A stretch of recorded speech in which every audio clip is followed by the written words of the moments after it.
The Age of Exploration. Portugal was really the country that began the Age of Exploration, and the Age of Exploration developed out of the Renaissance. The Renaissance was a period of ideas and new thinking and the faith in human ability, and they were able to exchange lots of ideas and come up with new innovative technologies to map out not only the ocean, but navigate the ocean. They came up with different types of ships to better navigate in the waters. And all these things gave rise to the Age of Exploration. Portugal was really the first country that was the one that kind of paved the way for others. Partly because they're surrounded by water. It's on the Iberian Peninsula on the southwest tip of Europe. And ironically, one of the first important people we're going to look at is Prince Henry the Navigator. His nickname was the Navigator, which is ironic because he never sailed. He did not sail. He basically funded expedition. He was the son of King John, and he helped to set up the first navigation school and fund these different expeditions. They basically were able to go and discover and find new things along the coast of Africa, and they come back and they get more information and navigate even further. Again, he was out of Portugal. For early 1400s is when these early expeditions took place, and he was ultimately looking for a shortcut. He sent explorers. Mainly, his big accomplishment was navigating the west coast of Africa. Bartholomew Diaz, again, if you look here, he came out of Portugal, and he was the first one. At the first original attempts, they'd stop here. The expeditions would stop here. They did not know how far south Africa went, and to navigate these waters was very difficult. It's called the Cape of Good Hope, and Bartholomew Diaz was the first one to round that southern tip down here of Africa.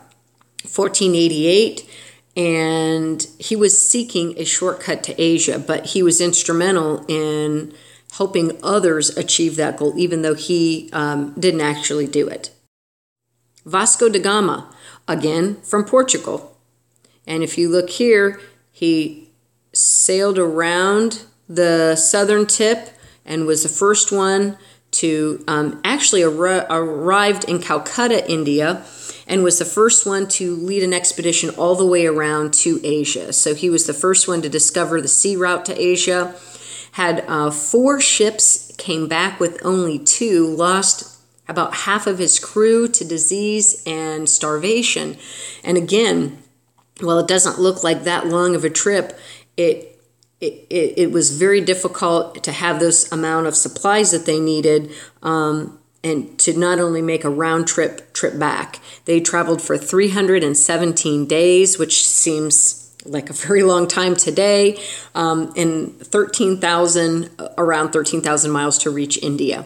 But because of his voyage, he came back with wealth that more than doubled the cost of the expedition. So even though he lost 2 ships and half his crew, he came back with a tremendous amount of wealth and made the voyage not only pay for itself, but came back with tremendous knowledge and value because now they started to control the trade routes to Christopher Columbus. Interesting information about him is he's actually from Italy, but he was funded by Spain. So Spain here wants to get involved. Portugal right now had been dominant. Spain wants to get in on the action. They are funding Christopher Columbus's voyage in 1492. He had 3 ships, about 90 members on the crew. His idea was I'm not going to sail like everybody else did and sail east. I'm going to sail west. And his idea was to sail west and discover a shortcut to Asia. He was not trying to discover the Americas. He thought when he landed here in the Caribbean that he had found Asia. Obviously, we now know that he did not, but that was his first impression when he landed. Pizarro.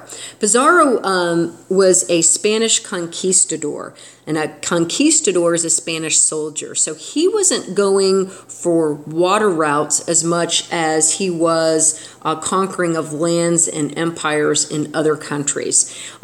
These earlier expeditions discovered tribes and wealth that were something that could be acquired by Europeans who were more dominant, and he claimed the northwest coast of South America and conquered the Inca Empire right here.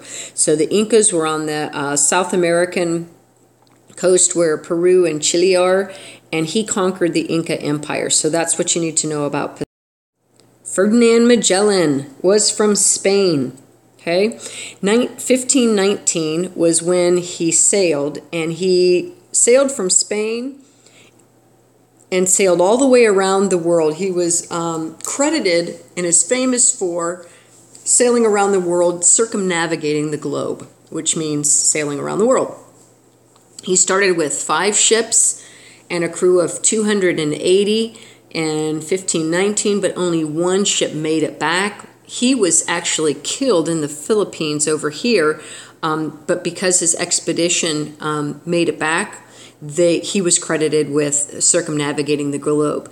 And his expedition was very, very important, because then it was proven without a shadow of the doubt that it was able, the globe was able to be sailed around, and a variety of different lands were discovered, as well as different society and cultures and wealth. So that some other events in history as we get into Europe. Hernandez Cortez was a Spanish conquistador like Pizarro.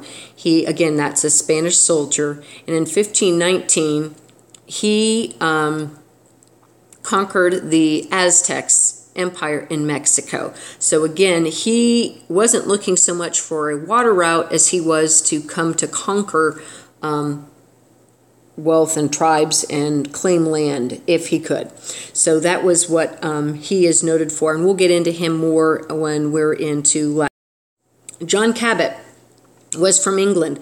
Well, England was late in the game. They did get, they were able to fund some explorers and get into exploration late. In 1487, he was like Christopher Columbus and was trying to find a water route by sailing west instead of east. So he sailed from England to Canada, and he was looking for a shortcut to Asia, much like Christopher Columbus, but was able to discover and claim Canada for England.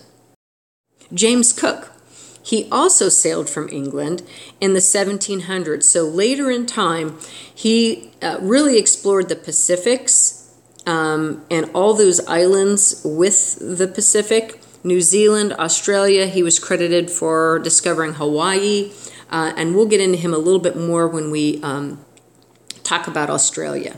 So that's what were the factors pushing Europeans to explore? Well, one obviously was the sense of curiosity, but beyond that really were the 3 G's. So out of the Renaissance came all these different ideas. Well, countries became very, very competitive, and we're going to look at that a little bit more when we look at empire building.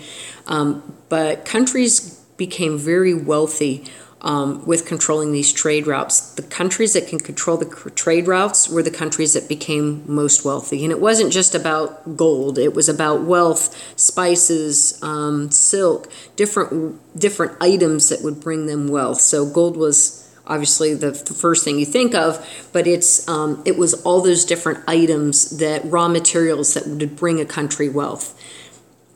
Glory was the second one. These explorers were almost like superstars or movie stars are today.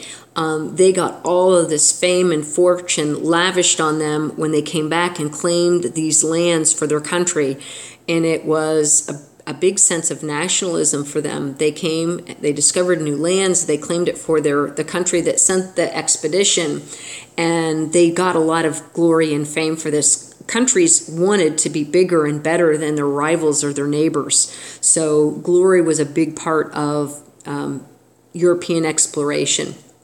And finally, God, and in the sense that they were trying to spread their faith and ideas to other parts of the world. They felt like they were superior, and they wanted to spread those ideas to other parts of the world that they colonized. And we'll get into that a little bit more as we talk about empire building, but those were the three big motivations for exploration, and those three things drove countries for more and more and more, not only land, wealth, territory, but colonizing and the spread of religion.